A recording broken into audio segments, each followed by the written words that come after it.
On poursuit avec la section 1.3.5. On parle ici d'éléments absorbants. On a vu dans la dernière section l'élément neutre, qui avait des propriétés particulières dans un ensemble pour une opération. Ben là, ici, on est encore dans le contexte d'un ensemble avec une opération précise. Et là, l'élément absorbant, ce qu'il va avoir de particulier ici, c'est qu'il va toujours ramener notre opération à lui-même. C'est un élément qui est très égoïste. Tout ce qu'on fait avec cet élément-là va revenir à lui-même. Donc, on fait l'opération sur l'élément A et l'élément absorbant, puis on revient toujours sur l'élément absorbant. On a des exemples de ça, vous en connaissez déjà, surtout dans les réels. Donc, on va en faire un exemple justement avec les réels. Supposons qu'on prend la multiplication. Je prends x et je multiplie à x 0. Ben, si je multiplie à x 0, c'est la même chose que 0 fois x. Et on est tous d'accord pour dire que 0 fois x, 0 fois n'importe quoi, c'est égal à 0. Donc là, ici, on vient de se rendre compte que peu importe la valeur de x, le 0 a absorbé toute la valeur de x et est devenu 0 quand même. On a une valeur particulière qui absorbe l'autre élément et qui revient toujours à lui-même. On a un élément qui est un peu égoïste dans ce cas-ci. C'est ça, un élément absorbant. C'est tout simplement un élément qui va tout prendre de l'autre élément et le faire disparaître. Il n'y a plus de trace du x à la fin, on vient de l'effacer complètement. Dans le contexte des ensembles, un peu comme avec l'élément neutre, on va toujours se référer à l'ensemble universel, et nos éléments absorbants, ce seront toujours des ensembles également. Avec les contraintes qu'on a vues jusqu'à maintenant, un peu comme avec l'élément neutre, on a seulement deux opérations qui admettent un élément absorbant. Cet élément absorbant-là, ces opérations-là plutôt, ce sont l'intersection et l'union. Donc on va définir ces deux éléments absorbants-là, puis on va se rendre compte que c'est très proche de ce qu'on avait avec l'élément neutre dans le contexte de l'élément absorbant. Donc pour l'intersection, l'élément absorbant, il faut que ce soit quelque chose qui fait disparaître ce qu'on avait initialement. Peu importe c'est quoi qu'on avait initialement. Dans ce cas-ci, cet élément-là, cet ensemble-là qui peut faire tout disparaître lorsqu'on utilise l'intersection, ça se trouve à être l'ensemble vide.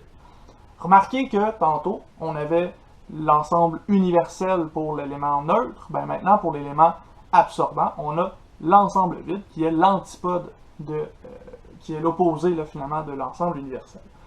Donc, si on essaie de schématiser ça pour voir comment est-ce que ça fonctionne avec les ensembles, on se rend compte que lorsqu'on a l'ensemble A, donc tout ce qu'il y a dans le cercle bleu, et l'ensemble vide, c'est-à-dire rien, ben, qu'est-ce qui concorde, qu'est-ce qui est en commun entre les deux encadrés qu'on a ici? On n'a rien qui concorde entre les deux. Il n'y a rien qui concorde entre les deux parce que il y a seulement la zone de notre cercle bleu dans la première partie du dessin qui est hachurée. Dans le deuxième, comme il n'y a absolument rien, c'est l'ensemble vide, ben on n'a rien hachuré. Donc, on n'a rien en commun entre nos deux premiers diagrammes de Venn, ce qui veut dire que le résultat, ça reste l'ensemble vide, il n'y a rien en commun entre nos deux premiers ensembles, donc on retrouve exactement l'ensemble vide. Ça ici, c'est la définition d'un ensemble, d'un élément absorbant au point de vue mathématique. Donc on peut dire que l'intersection entre A, n'importe quel ensemble, et l'ensemble vide, c'est la même chose que l'ensemble vide intersection avec n'importe quel ensemble. Et ça nous donne l'ensemble vide. On avait vu ça sommairement, très rapidement, à la fin de la section éléments neutres. On a vu notamment que on pouvait utiliser les définitions de nos opérations mathématiques pour prouver la différence symétrique. Maintenant, on va se déplacer dans l'union, puis on va se rendre compte aussi que l'union, il y a quelque chose de particulier avec l'élément absorbant, quelque chose qui ressemble un peu à l'élément neutre.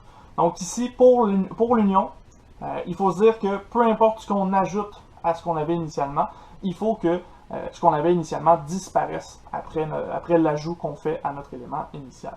Donc, le seul élément qui peut faire ça, ça se trouve à être l'ensemble universel. On va voir pourquoi.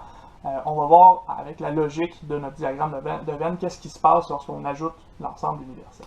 Donc, en particulier ici, l'ensemble A, comme d'habitude, c'est ce qui est hachuré dans le cercle bleu, et l'ensemble universel, c'est ce qui est hachuré dans l'encadré ici, juste à côté. Maintenant, on additionne les deux ensemble. Donc, si j'additionne les deux ensemble, je dois mettre le cercle hachuré, le cercle bleu hachuré à l'intérieur de mon rectangle qui est déjà hachuré au complet. Mais là, le cercle bleu, il est déjà hachuré dans la deuxième somme parce que c'est l'ensemble universel. Donc, si j'ajoute le cercle A dans la deuxième partie ici, il n'y a rien qui change. Il n'y a absolument rien qui change parce que l'ensemble universel contient déjà l'ensemble A. Donc, finalement, le résultat, c'est un ensemble universel, encore une fois. Par définition, comme j'ai ajouté n'importe quel élément à l'ensemble universel et que ça m'a redonné l'ensemble universel, je viens de trouver un élément absorbant pour l'union. Et ça fonctionne avec tous les éléments qu'on peut utiliser pour les ensembles parce que l'ensemble universel, c'est quelque chose qui contient absolument tout. Donc, que ce soit A, que ce soit B, que ce soit C, peu importe c'est quel ensemble qu'on a dans le premier diagramme de Venn ici, le deuxième va toujours le contenir aussi. Donc, l'ensemble universel, c'est l'élément absorbant pour l'union. Et c'est pour ça qu'on peut dire que A union ensemble universel est égal à l'union de l'ensemble universel et de A, qui est aussi égal à l'ensemble universel. On se lance maintenant dans l'idempotence. L'idempotence, à part être un mot vraiment bizarre, qu'est-ce que c'est? L'idempotence, c'est un mot qu'on pourrait casser en deux pour aller voir d'où est-ce que ça provient. On pourrait aller chercher idem et potence. Idem, ça veut dire que c'est tout le temps la même chose. Potence, ça veut dire puissance. Donc, on pourrait référer à l'idempotence comme étant le fait que lorsqu'on fait une opération plein de fois sur un même élément d'un ensemble, ben on obtient toujours le même résultat. Et ça change rien sur l'élément qu'on avait initialement. Finalement, l'idempotence, c'est le moment où l'opération qu'on fait a aucun impact, peu importe comment on le fait sur les éléments qu'on a choisis. Dans cette section-ci, les seules opérations qui vont respecter notre idempotence, ce sont l'intersection et l'union. Puis on va voir comment est-ce qu'on peut les placer déjà. Vous en avez déjà une idée, là. On a le tableau qui est complété pour sauver du temps. Donc, en particulier pour l'intersection, ce qui va être idempotent, c'est de faire l'intersection entre un ensemble et lui-même. On peut voir ça assez facilement. Si je choisis l'ensemble A et que je l'intersecte avec l'ensemble A, ben là, avec la définition d'intersection, on sait qu'on veut les éléments qui sont dans A et dans A. Ben là, ça veut dire qu'on veut juste les éléments qui sont dans A. Donc, on revient à l'ensemble qu'on avait initialement. Ce que ça veut dire, c'est que si je fais l'intersection entre deux fois exactement le même ensemble, ben on retrouve toujours cet ensemble-là. Et là, le résultat que j'ai obtenu, je pourrais encore faire l'intersection avec A une autre fois. Ça va me redonner A. Et encore une fois, encore une fois, encore une fois, à l'infini. Je pourrais faire l'intersection entre un ensemble et lui-même à l'infini. Ça fonctionnerait toujours, ça me donnerait toujours exactement l'ensemble initial. De l'autre côté, avec l'union, là, vous devez vous imaginer qu'on prend un ensemble initial et qu'on lui ajoute quelque chose, puis que ça ne fait absolument rien. Jusqu'à présent, on a vu que si on ajoute l'ensemble vide, ça redonne exactement l'ensemble initial, mais là, ici, l'idempotence, on veut l'avoir avec un ensemble et lui-même, encore une fois, pour bien comprendre que peu importe combien de fois on le fait, ça va toujours redonner la même chose. Donc, on part avec l'ensemble A. On lui ajoute l'ensemble A. Et on se rend compte que l'ajout qu'on a fait n'a rien ajouté finalement à ce qu'on avait initialement, parce que tous les éléments du deuxième ensemble sont déjà dans le premier. Donc on se retrouve avec l'ensemble A à la toute fin.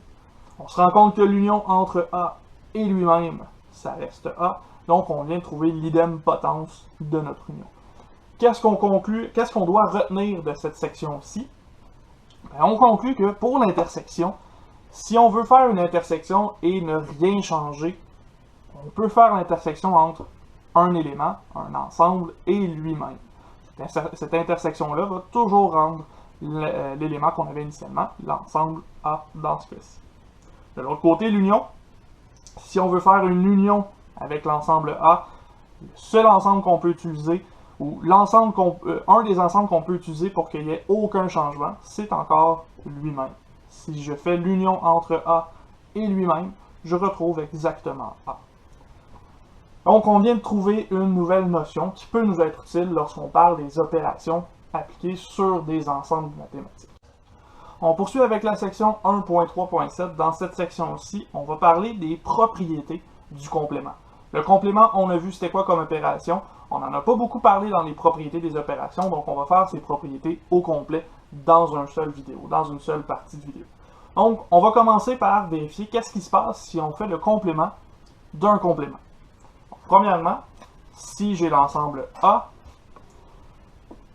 et que cet ensemble A, je lui ajoute son complément. Donc, je vais chercher c'est quoi, qu'est-ce qui est complémentaire à A. On a défini dans les opérations que le complément, c'était d'aller chercher tout ce qui ne fait pas partie de A. Donc, finalement, ce qui est autour de mon cercle bleu. Donc, le complément de A, ça représente la zone assurée autour de mon cercle bleu. Maintenant, qu'est-ce qui se passe si je fais un complément sur cette section-ci? Donc, qu'est-ce qui se passe si je vais chercher qu'est-ce qui n'est pas à l'extérieur de A? En réalité, si je vais inverser encore, imaginez que l'opération complément, c'est d'inverser les couleurs. Ben, j'ai inversé mes couleurs au début, ben, je les réinverse une deuxième fois. Je devrais retrouver exactement ce qui se trouve dans le cercle bleu. Et ça, ben, ça correspond à A. Donc, on a la propriété suivante. Si on ajoute le complément deux fois sur un ensemble, donc le complément du complément, on retrouve l'ensemble initial. Pensez vraiment à inverser des couleurs. Si vous inversez des couleurs deux fois, ben vous êtes revenu aux couleurs initiales que vous aviez. Ensuite de ça, deuxième propriété. Lorsqu'on applique l'union entre un élément et son complément, on retrouve quelque chose d'intéressant. Donc, on va faire l'opération si on a l'ensemble A et on a son complément. À ce moment-ci, je vais unir ce qu'on a dans le cercle bleu et ce qu'on a à l'extérieur du cercle bleu. C'est assez dichotomique là, comme situation. Soit tu es dans le cercle bleu, soit tu ne l'es pas. Donc, si j'ajoute ça ensemble, ben, je devrais retrouver l'ensemble des possibilités. Donc, finalement, l'ensemble universel. C'est notre deuxième propriété. L'union entre un ensemble et son complément, ça donne toujours l'ensemble universel. Si on va plutôt dans l'intersection, ben cette fois-ci, on va se rendre compte que l'intersection d'un ensemble avec son complément, c'est pas très très intéressant. On part avec l'ensemble A, donc j'ai encore tout ce qu'il y a dans le cercle bleu. Je prends son complément, et là, je veux voir qu'est-ce qu'il y a en commun entre ce qu'il y a dans le cercle bleu et ce qu'il y a à l'extérieur du cercle bleu. Par définition, le complément, c'est tout ce qu'il n'y a pas dans le cercle bleu, et le cercle bleu, c'est tout ce qu'il n'y a pas dans le complément. Donc, c'est certain qu'il n'y aura rien en commun entre les deux, ce qui veut dire que le résultat de cette intersection-ci, c'est assurément l'ensemble vide. Donc, troisième propriété, si on prend un ensemble et qu'on l'intersecte avec son complément, on obtient absolument rien. Il n'y a rien qui sort de cette opération-ci. En quatrième position, on a le complément de l'ensemble vide, justement. L'ensemble vide, c'est un ensemble comme les autres, donc il doit y avoir un complément à cet ensemble-là. C'est assez simple de vérifier, hein? On prend l'ensemble vide, il n'y a absolument rien à l'intérieur de l'ensemble vide, et on va chercher le complément de l'ensemble vide, qui se trouve à être tout ce qui n'est pas dans l'ensemble vide. Donc, comme l'ensemble vide est vide par définition, ce qui ne se trouve pas à l'intérieur de cet ensemble-là, c'est tout le reste. Donc, tout ce qui se trouve dans l'ensemble universel. Donc, encore une fois, ensemble universel, c'est le complément de l'ensemble vide. C'est notre propriété numéro 4. Et finalement, la propriété numéro 5, cette fois-ci, celle-là, elle n'est pas très très difficile à comprendre. Hein? Si on a compris la première propriété et la quatrième, on peut les combiner ensemble puis retrouver le résultat de la propriété numéro 5. Pour cette propriété-là, justement, on va chercher le complément de notre ensemble universel. Donc, si je prends mon ensemble universel qui se trouve à être absolument tout ce qui m'intéresse et que je vais chercher son complément, donc tout ce qui n'est pas dans l'ensemble universel, et ben ça n'existe pas, il n'y a rien qui n'est pas dans l'ensemble universel. Ce qu'on peut définir comme étant ce qui n'est pas dans l'ensemble universel, finalement, c'est l'ensemble vide. Donc, le complément de l'ensemble universel, c'est l'ensemble vide. Et quand je disais qu'on peut combiner 1 et 4 ensemble pour obtenir 5, c'est parce qu'on sait que le complément de l'ensemble vide, c'est l'universel. On sait que le complément d'un ensemble le complément du complément d'un ensemble, plutôt, ça revient à l'ensemble initial. Donc, si je remplace U par complément de l'ensemble vide, j'obtiens le complément du complément de l'ensemble vide qui me redonne l'ensemble vide. Donc, si on combine 1 et 4, ça nous donne 5. C'est pour ça qu'on a cette cinquième propriété-là. Ceci étant dit, c'est les 5 propriétés qui nous intéressent pour le complément. On n'ira pas plus loin que ça pour ce complément-là. Donc, on va se laisser là. On va aller se retrouver dans la section 1.3.8, là où on va parler des lois de Morgan. Faites attention, il y a effectivement 2 de. C'est pas une erreur de frappe dans les documents de notes. C'est parce que le monsieur s'appelait vraiment de Morgan. Donc, il y a 2 de.